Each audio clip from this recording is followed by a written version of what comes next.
नमस्कार। 10th class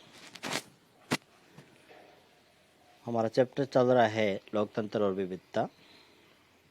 इसके आज हम MCQ क्वेश्चन देखेंगे। पहला क्वेश्चन है, मेक्सिको में ओलंपिक खेल कब हुए थे? तो मेक्सिको में हुए थे 1968 में। अमेरिका में नागरिक संरक्षण अधिकार आंदोलन किसने चलाया था? मार्टिन लूथर ने। अफ्रीकियों के उन बच्चों को क्या कहते हैं जो गुलामों के रूप में अमेरिका भेजे गए थे? African American. अफ्रीका के थे, अमेरिका भेजा गया था, तो अफ्रीकन अमेरिकन कहा जाता है। अश्वेत शक्ति आंदोलन शुरू हुआ 1965 में।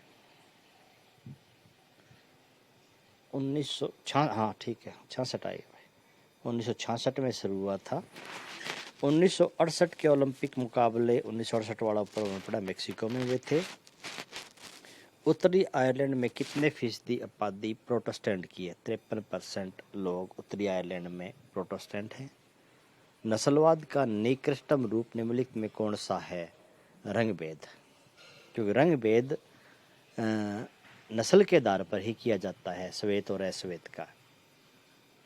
सरकार और नेशनलिस्टों के बीच शांति समझौता कब हुआ? 1998 में। आयरलैंड में कितने परसेंट लोग प्रोटेस्टेंट हैं? 53%, ऊपर भी आया था। मार्टिन लूथर ने कौन सा नागरिक अधिकार आंदोलन चलाया था? समरूप समाज किस देश में पाया जाता है? स्वीडन। समरूप समाज यानी कि जहाँ पर पूरे समाज को एक जैसा समझा जाता है। अश्वेत शक्ति आंदोलन 1966 से 1975 तक। अमेरिका में नागरिक संरक्षण अधिकार आंदोलन मार्टिन लूथर। कई क्वेश्चन डबल आ चुके इसके अंदर। उसके बाद आगे छोटे क्वेश्चन, एफ्रो अमेरिकन कौन है? वो अश्वेत लोग जो थे अफ्रीका के, उनके पूर्वजों को अमेरिका में गुलामों के रूप में ले जाया गया, फिर वो वहीं पर ही बस गए। 1968 का ओलंपिक खेल मेक्सिको में। समरूप समाज वो होता है जिसमें लोग एक ही प्रकार के होते हैं, जहाँ कोई जाति का अंतर नहीं होता, वो समरूप समाज होता है। संयुक्त राज्य अमेरिका के दो सामाजिक विभाजनों के नाम, श्वेत अमेरिकी, अश्वेत अमेरिकी। अश्वेत जिन्हें अमेरिका में गुलाम बनाकर ले जाया गया था। कौन से दो खिलाड़ी थे जिन्होंने जातीय भेदभाव के खिलाफ आवाज उठाई थी? टॉमी स्मिथ और जॉन कार्लस। 1968 के ओलंपिक खेलों में उन्होंने जो प्रजातीय भेदभाव के खिलाफ अपना गुस्सा दिखाया था, ये दोनों अमेरिकी खिलाड़ी थे। अफ्रीकन अमेरिकन कौन थे? बार बार क्वेश्चन आ रहा है कि वो अमेरिकी लोग जिनके वंशजों को अफ्रीका से ले जाकर अमेरिका में बसाया गया था गुलामों के रूप में। 1954-67 के बीच अमेरिका में आंदोलन चला, नागरिक अधिकार आंदोलन। उत्तरी आयरलैंड में 44% लोग कैथोलिक हैं। यॉर्दन का बुल्गारियन नर्स थी एक। एफ्रो अमेरिकन कौन है? हमने ऊपर कई बार ये क्वेश्चन पढ़ लिया। अमेरिका में नागरिक अधिकार आंदोलन क्या था? मार्टिन लूथर ने चलाया था ये आंदोलन नस्ली भेदभाव के खिलाफ, और ये चला था 1966 से 75 चला था। ये गलत है, 1966 से 75 चला था ये। अश्वेत लोगों के साथ जो नस्ली भेदभाव होता था वहाँ पर, और जो अश्वेत थे वो गरीब भी थे, उन्हें कोई अधिकार नहीं था, वोट डालने का भी अधिकार नहीं था उन्हें, और उन्होंने अपने इस नस्ली भेदभाव के खिलाफ आवाज़ उठाई, लोगों का ध्यान अपनी ओर खींचने की कोशिश की।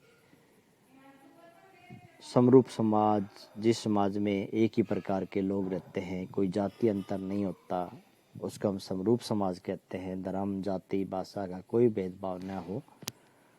स्वीडन इसका उदाहरण है जहाँ समरूप समाज है। अश्वेत शक्ति आंदोलन एक उग्र व जातीय भेदभाव के खिलाफ चलाया गया आंदोलन, जिसको हम नागरिक आंदोलन भी कहते हैं। 66 में अमेरिका में 75 तक चला ये आंदोलन, और ये अमेरिका में जातीय भेदभाव खत्म करने के लिए हिंसा का प्रयोग करने के भी पक्ष में थे ये लोग। चाहे हिंसा करनी पड़े हमें, लेकिन ये भेदभाव हम खत्म करेंगे। किस प्रकार 1968 के ओलंपिक खेलों में 2 अमेरिकी खिलाड़ियों ने भेदभाव के खिलाफ अपना गुस्सा दिखाया था। तो हमने पीछे पढ़ा था कि 2 अमेरिकी खिलाड़ी टॉमी स्मिथ और जॉन कार्लोस, जिन्होंने 200 मीटर की दौड़ में स्वर्ण और तांबे का पदक जीता था, जिस समय उनको मेडल दिया जा रहा था और अमेरिकी जो राष्ट्रगान बज रहा था, क्योंकि हम ओलंपिक खेलों में देखते हैं जिस देश के खिलाड़ी को जब मेडल पहनाया जाता है तो उस देश का राष्ट्रीय गान बजता है। तो उस समय उनकी जो पोजीशन थी, जैसे राष्ट्रीय गान के समय तो आधी मुट्ठी बंद, छाती तनी हुई, सामने की ओर देखना, तो ये सिर झुकाए हुए थे, काले मोजे, जो काला रंग है वो विरोध का प्रतीक होता है, तो काले मोजे पहन रखे थे, जूते इन्होंने नहीं पहन रखे थे, मुठ्ठियाँ पूरी बंद कर रखी थी, यानी कि ये वहाँ पर भी हमारे साथ, क्योंकि उस मंच को पूरा वर्ल्ड देखता है, तो उस मंच के माध्यम से ये अपना गुस्सा दिखा रहे थे। बेल्जियम और श्रीलंका में कैसा सामाजिक अंतर है? तो बेल्जियम में भाषाई अंतर था, डच, फ्रेंच और जर्मन, परंतु श्रीलंका में श्रीलंका में भी भाषाई अंतर था। धार्मिक तो था ही था, वहाँ भाषाई अंतर भी था। और सामाजिक विविधता, अलग अलग समाजों में अलग अलग, हम सभी देशों में अलग अलग भी, जैसे कहीं पर भाषा के नाम पर मिल सकता है, कहीं पर धर्म के नाम पर मिल सकता है, कहीं पर अमेरिका में रंग के नाम पर था। तो ये भेदभाव कहीं पर किसी भी रूप में मिल सकता है। सामाजिक अंतर कैसे उत्पन्न होते हैं? तो हमने पढ़ा था भी, कुछ सामाजिक अंतर तो जन्म से उत्पन्न हो जाते हैं। जैसे हमने किस परिवार में जन्म लिया है, तो ऑटोमेटिक जन्म से हमारी वो जाति जुड़ जाती है। कुछ अंतर हम बड़े होने के बाद हम खुद चुनते हैं, तो कुछ बाद में पैदा होते हैं। सामाजिक अंतर होते क्या है? सामाजिक अंतर वो स्थिति है जिसमें जनता के साथ धर्म, जाति या किसी सामाजिक असमानता के आधार पर भेदभाव किया जाता है। सामाजिक विविधता सामने आती है, अलग अलग समाजों में हो सकता है, अलग अलग हो, वो अभी मैंने आपको बताया भी, कहीं हो सकता है धर्म के नाम पर हो, कहीं जाति के नाम पर हो, कहीं भाषा के नाम पर हो, कहीं रंग के नाम पर, वो विविधता हो सकता है, प्रकार कौन सा भी हो सकता है। सामाजिक विभाजन से आप क्या समझते हो? जब समाज का सामाजिक अंतर के आधार पर विभाजन हो जाना, चाहे वो रंग के नाम पर, अमेरिका में रंग के नाम पर हो गया, कहीं जाति के नाम पर होगा, कहीं भाषा के नाम पर, जब समाज बंट जाता है उसको हम सामाजिक विभाजन कहते हैं।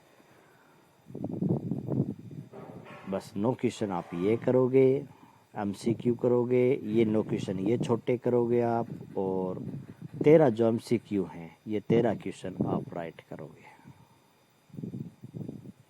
13 क्वेश्चन आपको राइट करने हैं। धन्यवाद।